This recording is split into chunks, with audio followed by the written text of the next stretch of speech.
Picture a young man standing on a Boston street corner in 1854, working quietly in a clothing store, believing he's finally free.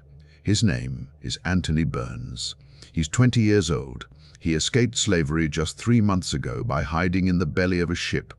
And in 48 hours, his arrest will trigger the single most expensive manhunt in American history.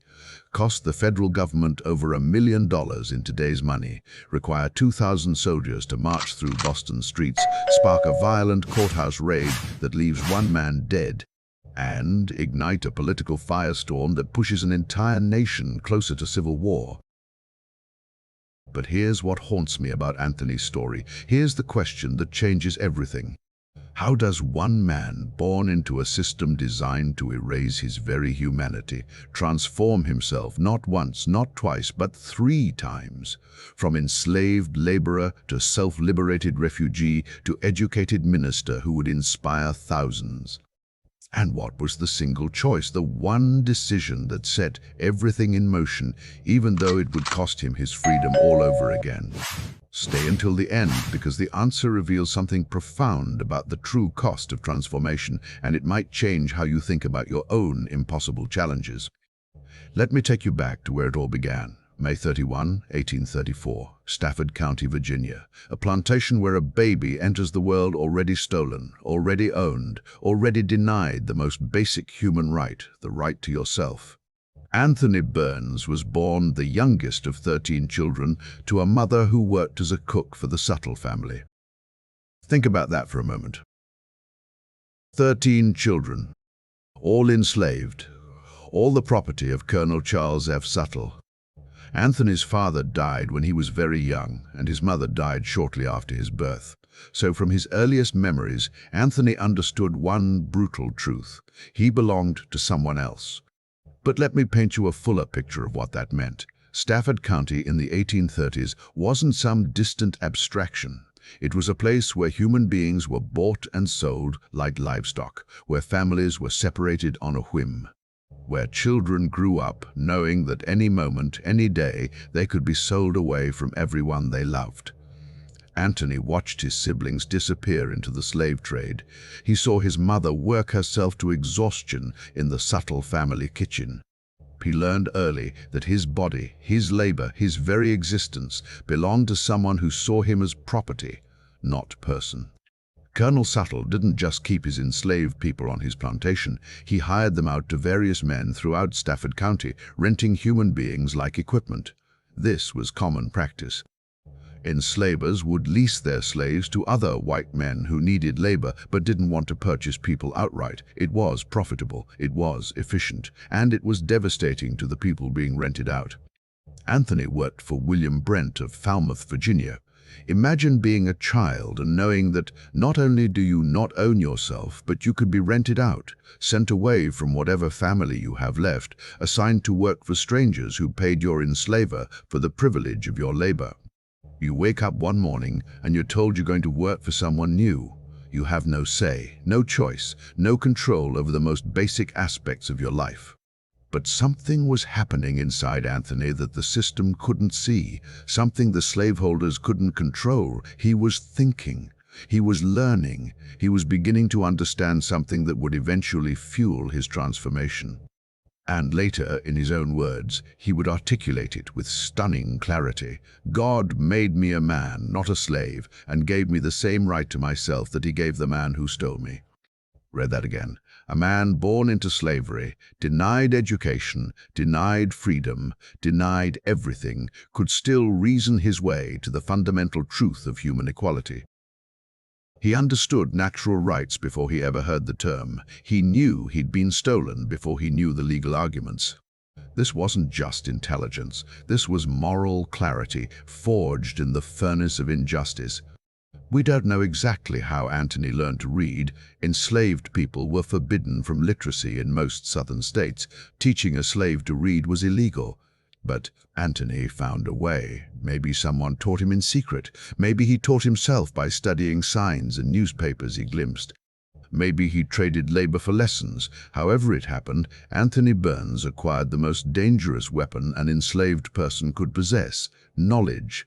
The ability to read meant he could access ideas. He could understand the arguments abolitionists were making. He could see that the system that enslaved him wasn't natural or inevitable. It was constructed, and what's constructed can be dismantled. By 1852, Anthony was hired out to work in Richmond, Virginia. He was 18 years old, and Richmond was different from the rural plantation. Richmond was a city, Virginia's capital, a bustling port where ships came and went, where people moved through, where ideas circulated, where the rigid control of plantation life loosened just enough for someone smart and determined to see possibilities. Richmond had a significant free black population. Anthony would have seen black people who owned themselves, who worked for wages, who lived in their own homes. He would have seen the contrast between their lives and his. He would have understood that freedom wasn't just a dream, it was real. It was possible. It was happening for some people who looked just like him. And Anthony started saving money. Think about that. An enslaved man who legally owned nothing, not even himself, finding ways to save money. Maybe he did extra work and kept a portion. Maybe he sold goods on the side. Maybe he ran errands for tips. The historical record doesn't tell us exactly how. But we know he did it. He was planning, preparing, waiting for the right moment. He was also watching the ships. Richmond's port was busy. Vessels arrived from northern states, from places where slavery was illegal, from Massachusetts, where the state constitution had outlawed slavery decades earlier. Anthony would have heard stories from sailors. He would have learned about Boston, about New York, about Philadelphia, cities where black people could walk free, where the law protected them instead of enslaving them. For 2 years, Anthony worked in Richmond. 2 years of watching, planning, saving, learning the rhythms of the port, understanding which ships went where, building relationships with people who might help, and all the while, he was transforming himself internally. He was no longer just an enslaved man accepting his fate.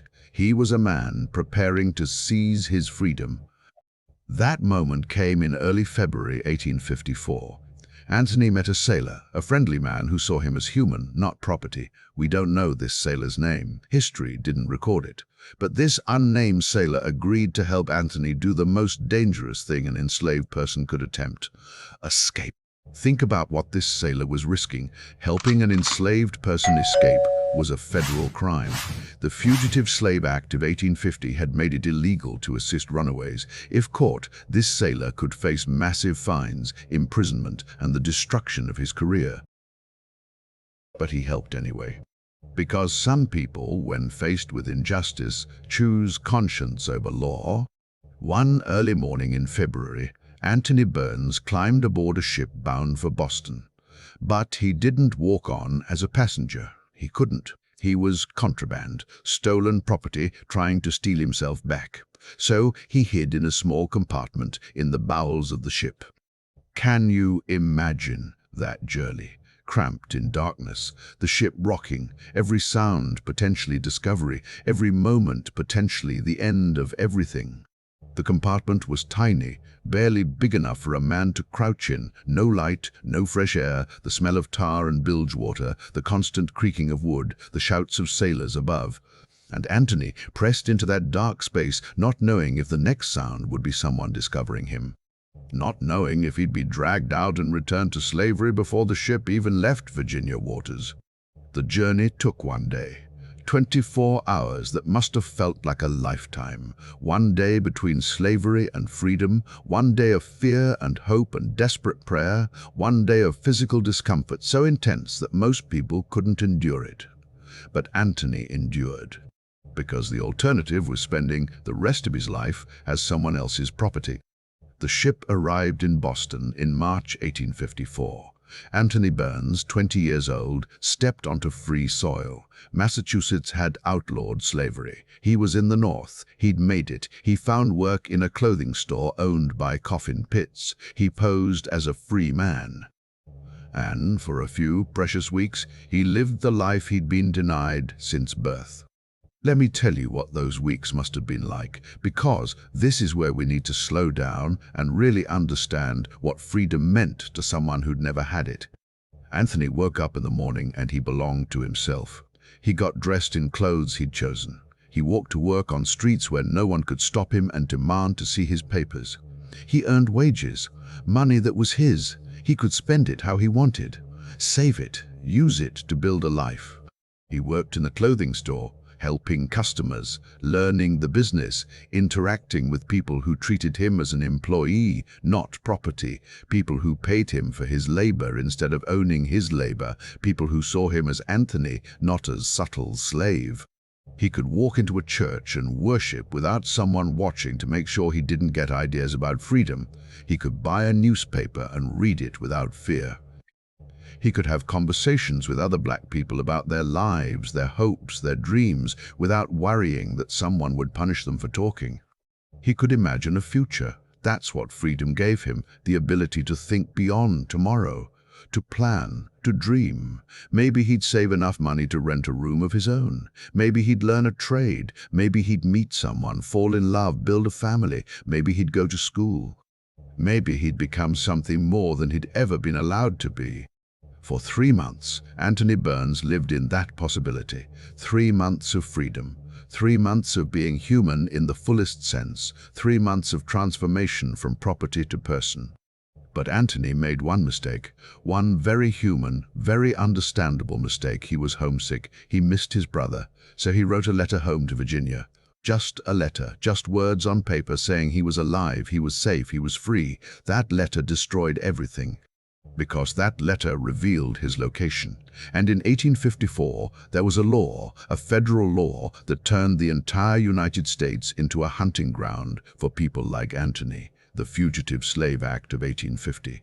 This law said that enslaved people who escaped to free states weren't actually free. They were still property. And it required federal marshals to capture them and return them to their enslavers.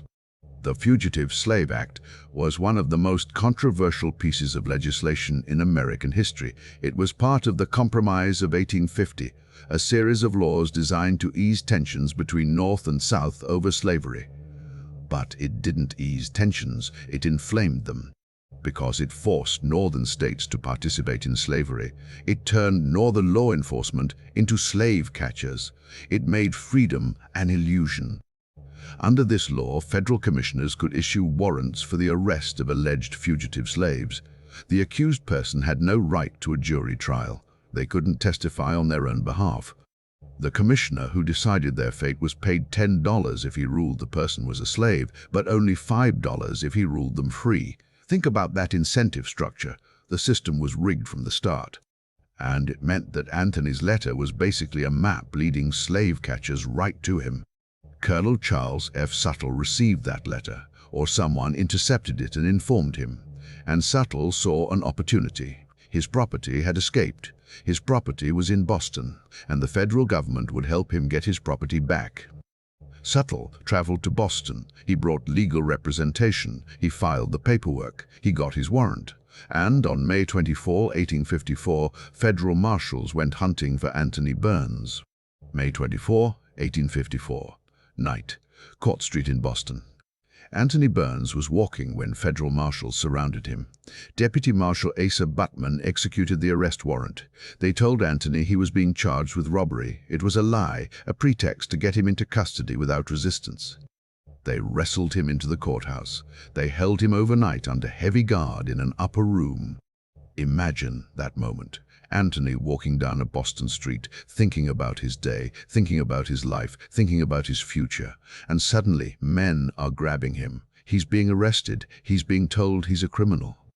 And before he can understand what's happening, he's locked in a room in the federal courthouse. And then they tell him the truth. He's not being charged with robbery. He's being charged with being a fugitive slave. Colonel Suttle is in Boston. Suttle has a warrant. Suttle is claiming him as property, and the federal government is going to send him back to Virginia. Just like that, Anthony Burns went from free man back to fugitive slave. 3 months of freedom, gone. The life he'd risked everything to build, shattered, all because he wrote a letter home. But here's where the story transforms into something bigger than one man's tragedy. Because Boston in 1854 wasn't Richmond. Boston was an abolitionist stronghold. Boston was full of people who believed slavery was evil, and the Fugitive Slave Act was an abomination. And when word spread that a young man had been arrested as a fugitive slave, that he was being held in the courthouse, that he would be sent back to Virginia in chains, something extraordinary happened. Boston exploded. Within hours, abolitionists were organizing. Both black and white activists mobilized. They called meetings, they spread the word, they prepared to fight, and on the evening of May 26, 1854, just 2 days after Anthony's arrest, a mob gathered outside the federal courthouse. This wasn't a peaceful protest. This was a rescue attempt. Leading the assault was Thomas Wentworth Higginson, a white minister who believed in action, not just words. Higginson was a radical abolitionist who'd been involved in helping fugitive slaves for years. He believed the Fugitive Slave Act was immoral and that it was not only justified but necessary to violate it. He wasn't interested in legal arguments or political compromise. He was interested in freeing Anthony Burns by force. Fighting alongside him was Lewis Hayden, a black leader who understood exactly what was at stake. Hayden himself had escaped slavery in Kentucky. He'd made his way to Boston via the Underground Railroad. He'd built a life in freedom. And he knew that if Anthony Burns could be seized on Boston streets and sent back to slavery, then no black person in America was truly safe.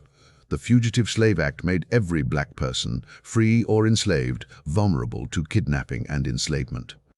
They'd gathered both black and white men. They'd armed themselves with axes, clubs, and a few guns, and they'd brought a wooden plank to use as a battering ram. This wasn't a symbolic gesture. This was a military operation. They were going to break into a federal courthouse and free a prisoner by force. Picture the scene. Night. The courthouse, armed federal deputies waiting inside, warned that a rescue attempt was coming, and outside a crowd of people who'd decided that this law, this system, this injustice had to be resisted, not with petitions, not with speeches, with force.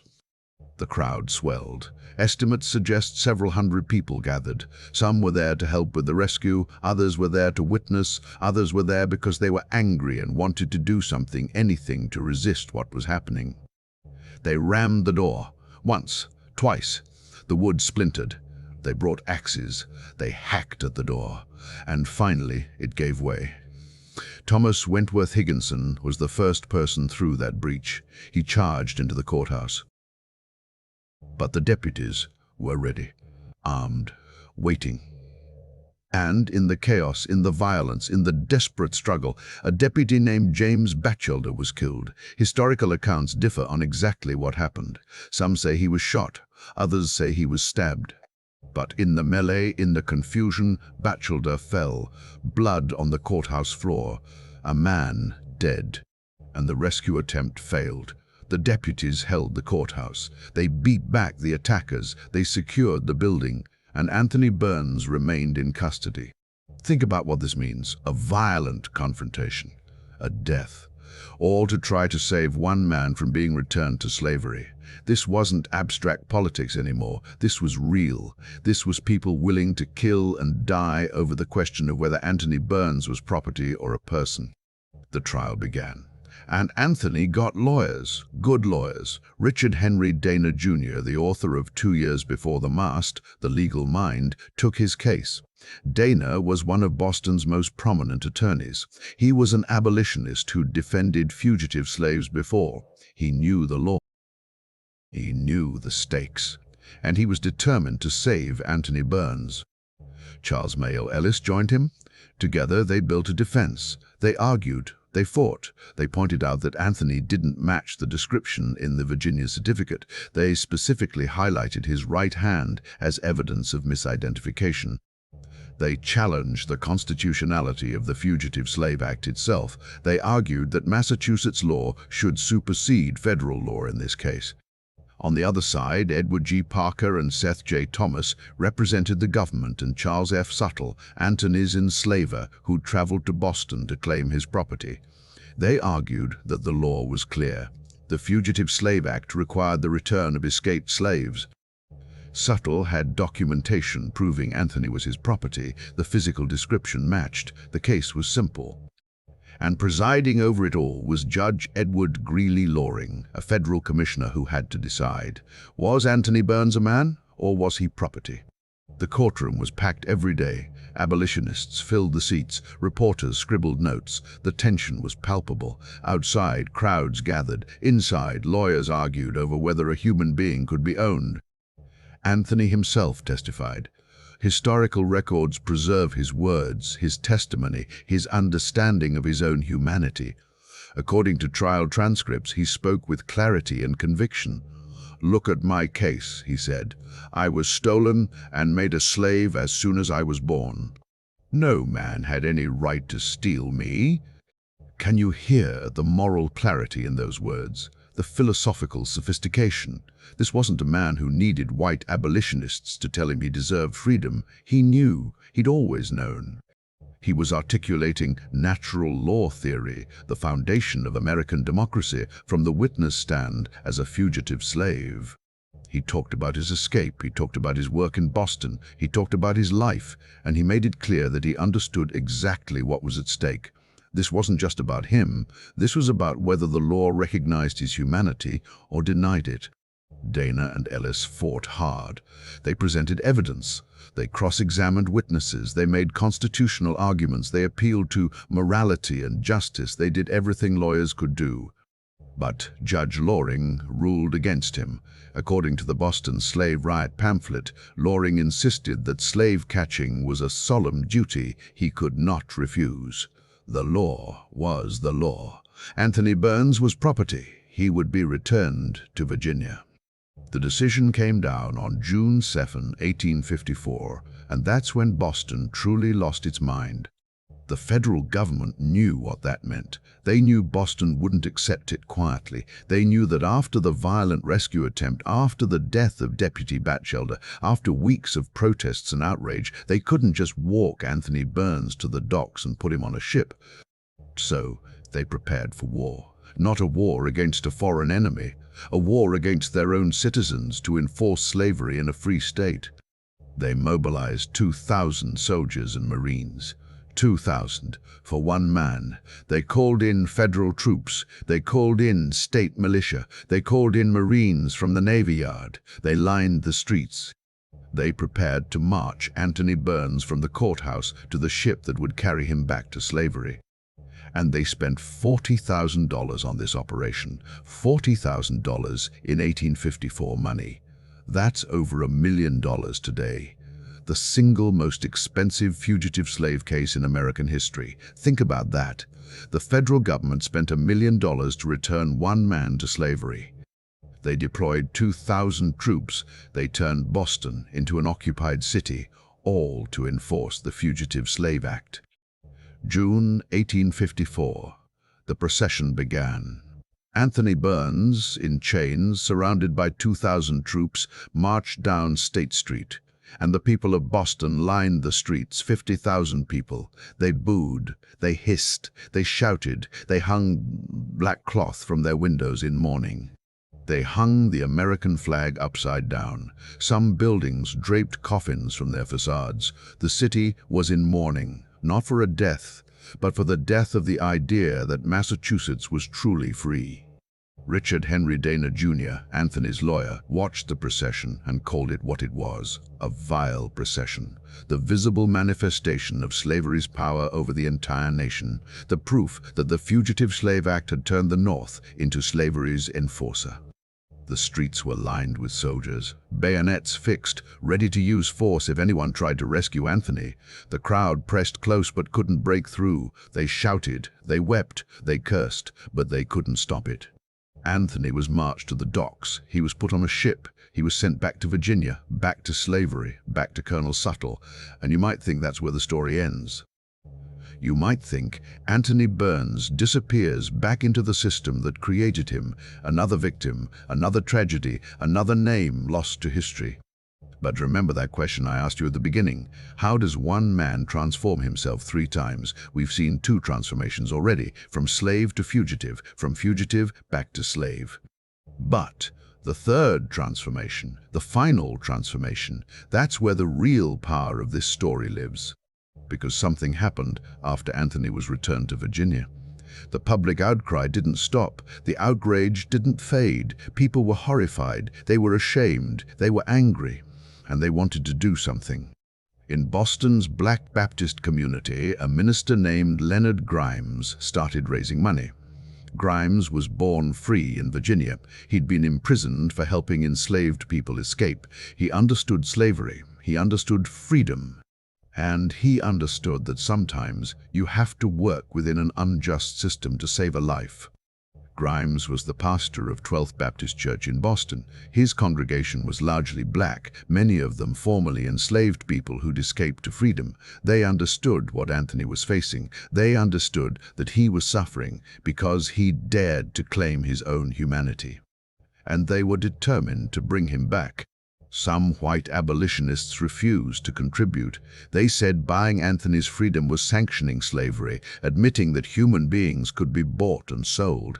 They argued that paying Suttle was morally wrong, that it validated the system. They wanted to fight the system, not work within it.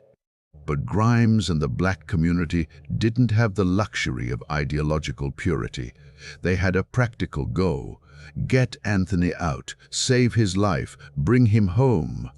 They knew that while white abolitionists debated philosophy, Anthony was suffering in Virginia.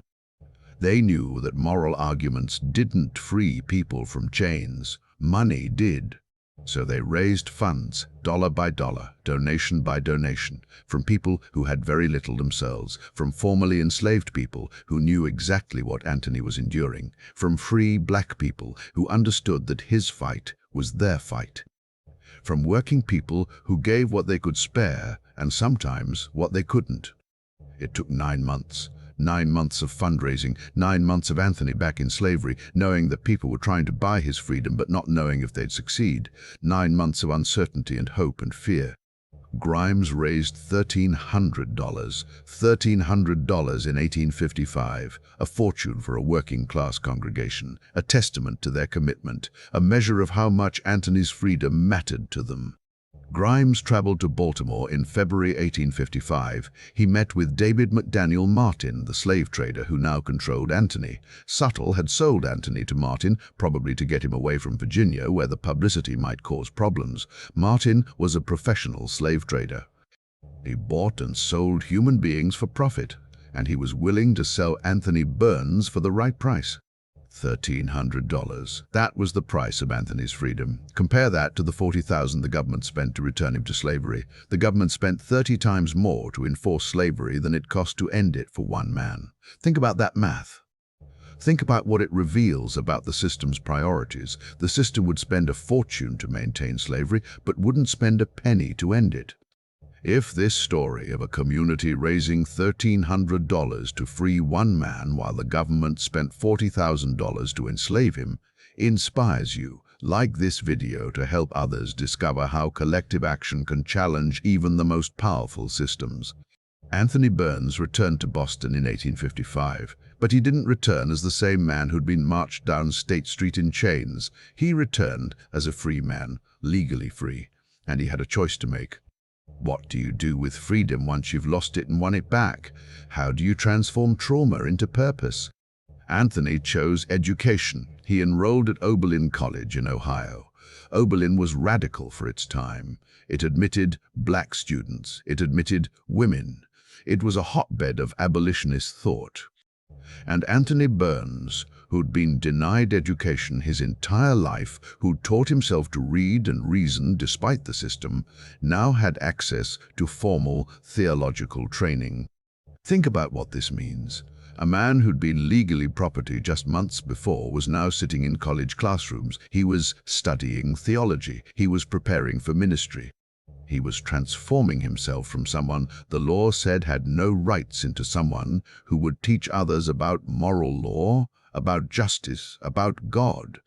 Oberlin College in the 1850s was unlike any other institution in America. Founded in 1833, it was the first college to admit students regardless of race. It was one of the first to admit women. Its faculty and students were deeply involved in the abolitionist movement. The town of Oberlin was a stop on the Underground Railroad. Fugitive slaves found refuge there, and students and faculty actively helped them. Anthony arrived at Oberlin in 1855. He was 21 years old. He'd been enslaved for 20 years. He'd been free for 3 months. He'd been recaptured and returned to slavery. He'd been purchased and freed again. And now he was a college student. Imagine what that first day must have been like.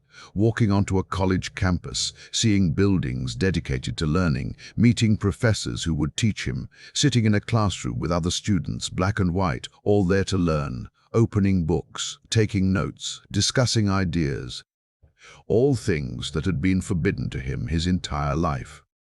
The curriculum at Oberlin included classical studies, theology, philosophy, and rhetoric. Anthony studied the Bible in depth. He learned Greek and Latin so he could read scripture in the original languages. He studied church history. He learned homiletics, the art of preaching. He studied systematic theology, the philosophical foundations of Christian belief. But he was also learning something else. He was learning that he belonged in these spaces, that his mind was as capable as anyone else's, that the system that had denied him education had been lying. He wasn't inferior. He was a man with gifts and talents and potential that had been suppressed but never destroyed. We don't have detailed records of his specific courses or his grades, but we know he studied there for several years. We know he was preparing for ministry. We know he was serious about his education. And we know that by 1860, Anthony Burns had completed another transformation. He was no longer Anthony Burns, the escaped slave. He was no longer Anthony Burns, the fugitive. He was Reverend Anthony Burns, ordained Baptist minister. In 1860, Anthony moved to St. Catharines, Ontario, Canada. He became pastor of Zion Baptist Church on Geneva Street. And here's where we need to pause and really understand what this means. St. Catharines was a destination for many people who'd escaped slavery via the Underground Railroad. It was a community of people who understood trauma, who understood loss, who understood what it meant to rebuild your life from nothing. The congregation at Zion Baptist Church was largely made up of formerly enslaved people, people who'd risked everything to escape, people who'd left family behind, people who carried the scars, physical and psychological, of slavery. People who were trying to build new lives in a new country where they were finally, truly free. And Anthony Burns, who'd lived all of that, who'd been enslaved, who'd escaped, who'd been captured, who'd been returned, who'd been freed, who'd been educated, now stood in a pulpit and ministered to others. He was described in local newspapers as an integral part of the St. Catharines community.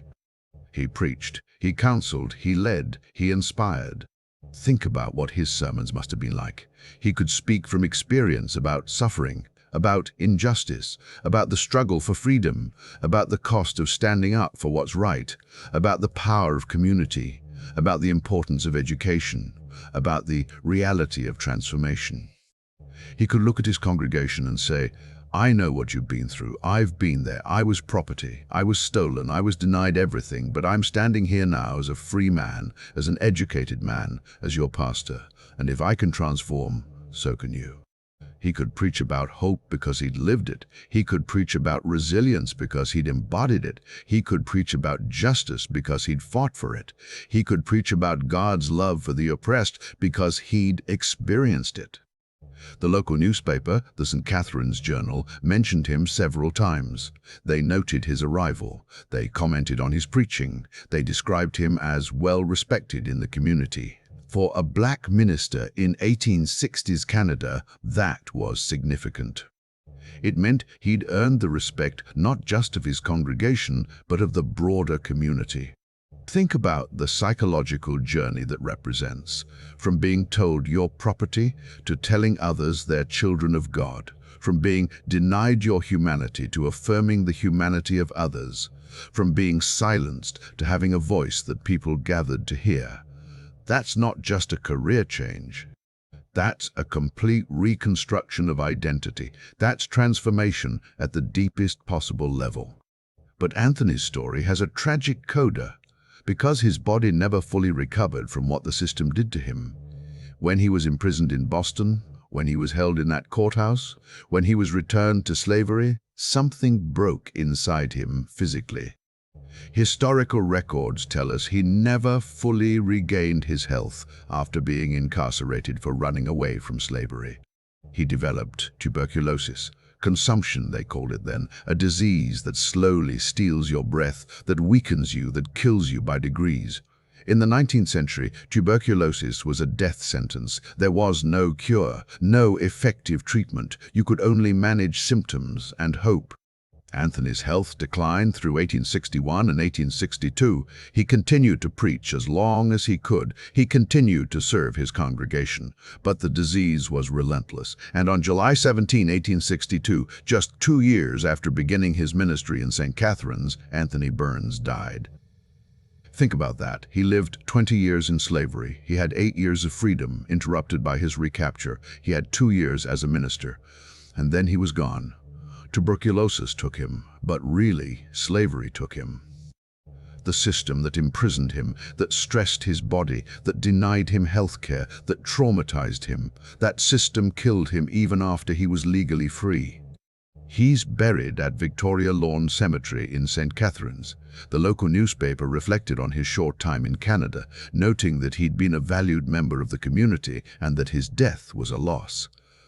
And then history moved on. The Civil War was raging. Bigger stories dominated the news. And Anthony Burns, who'd once required 2,000 soldiers to march him through Boston, faded from public memory. But here's what didn't fade. Here's what matters. Here's the legacy that outlived the man. Remember that question I asked at the beginning? How does one man transform himself 3 times, and what was the single choice that set everything in motion? Here's the answer. The choice was the letter. That letter home to his brother, the letter that revealed his location, the letter that led to his capture. You might think that was his mistake, his failure, the thing that undid him. But look at what that letter actually did. That letter triggered the most expensive fugitive slave case in American history. It forced Boston to confront slavery in their own streets. It sparked a violent rescue attempt that showed people were willing to die to resist the Fugitive Slave Act. It created a spectacle so obscene, 2,000 troops marching, one man in chains, that 50,000 people witnessed slavery's brutality firsthand. It galvanized the abolitionist movement. It gave them a face, a name, a story to rally around. Anthony Burns became a symbol. His case became a rallying cry. And it directly led to Massachusetts passing the Personal Liberty Act of 1855, legislation specifically designed to obstruct federal enforcement of the Fugitive Slave Act. One letter, one act of homesickness, one very human moment of wanting to connect with family, and it changed American history. If Anthony had never written that letter, he might have lived quietly in Boston. He might have worked in that clothing store for years. He might have had a longer, safer life. But his story wouldn't have mattered beyond himself. His escape would have been one of thousands. His freedom would have been personal, not political. Instead, his capture and trial became a turning point. His case proved that the Fugitive Slave Act was unenforceable without massive military force. It proved that northern states would resist. It proved that slavery couldn't be maintained without violence. It pushed the nation closer to the confrontation that would finally end slavery altogether. Anthony Burns didn't just transform himself. His story transformed the political landscape. His suffering had meaning beyond his own life. His courage inspired others. His case changed laws. His very existence challenged the system. And here's the deeper truth about transformation that Anthony's life reveals. Real transformation requires 3 things: impossible courage, community support, and the willingness to pay costs you can't predict. Anthony hid in the belly of a ship, not knowing if he'd be discovered. That's courage. Boston's black community raised $1,300 to buy his freedom. That's community, and his body bore permanent damage that eventually killed him. That's cost. But he still transformed. Despite everything, despite the recapture, despite the trauma, despite the tuberculosis, despite dying at 28, he still went from enslaved child to self-liberated man to educated minister. He still preached, he still led, he still inspired, he still mattered. So what do we take from this? What does Anthony Burns' story teach us about transformation in our own lives? Transformation is never just personal. Anthony's escape affected his brother back in Virginia. His capture affected 50,000 people in Boston. His case affected state legislation. His ministry affected his congregation in Canada. We don't transform in isolation. Our choices ripple outward. Our courage inspires others. Our struggles become part of larger movements. Anthony couldn't have known that his letter would trigger a political crisis, but it did, and that crisis mattered. And transformation is measured not just in personal achievement, but in moral witness. Anthony Burns didn't become wealthy. He didn't become famous beyond his moment. He didn't live a long life. But he lived a life that testified to human dignity. He lived a life that challenged injustice. He lived a life that proved enslaved people were fully human, fully capable, fully deserving of everything the system denied them. His existence was resistance. His education was defiance. His ministry was victory. So here's my question for you. What letter are you afraid to write? What risk are you avoiding because you might lose what little you have? What transformation are you postponing because the cost seems too high?